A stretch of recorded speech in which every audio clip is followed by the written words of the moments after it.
మనకి ఈరోజు చైనా విదేశాంగ మంత్రి అయిన వాంగ్ యీ, సో అతను మరి ఇప్పుడు మన ప్రైమ్ మినిస్టర్ అయిన నరేంద్ర మోడీ గారితో అయితే భేటీ అవ్వడం జరిగిందనమాట. సో మరి ఈ విధంగా భేటీ అయ్యారని చెప్పేసి మోడీ గారు కూడా ఈరోజు ట్విట్టర్ వేదికగా అయితే తెలియజేయడం జరిగింది. అయితే ఇక్కడ మోడీ గారు అంటుంది ఏంటంటే, సో ఇప్పుడే కాదు, మనకి గతేడాది కూడా జిన్పింగ్తో నేను సమావేశం అయ్యాను. అప్పటి నుంచి కూడా మన ఇండియా అలాగే చైనాకి మధ్య ఏవైతే సంబంధాలు ఉంటాయో అవన్నీ కూడా కొంచెం బలపడినాయి. సో దాని తర్వాత రేపు జరగబోయే ఎస్సీఓ సమ్మిట్లో కూడా మరి మేమిద్దరం మళ్ళీ భేటీ అవుతాం.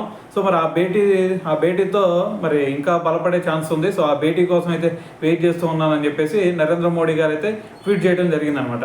సో అయితే ఇంకో విషయం ఆయన అంటుంది ఏంటంటే, మరి ఈ భేటీ ఏదైతే ఉందో ఇండియాకి అలాగే చైనాకి మధ్య స్థిరమైన నిర్మాత్మక బంధానికి బాటలు వేస్తుందని చెప్పేసి ఆయన అయితే చెప్పడం జరిగింది. సో మరి దీని ఫలితంగా ప్రపంచ శాంతికి కూడా దోహదం చేస్తుందని చెప్పేసి మరి నరేంద్ర మోడీ గారు అయితే ట్వీట్ చేయడం జరిగిందనమాట.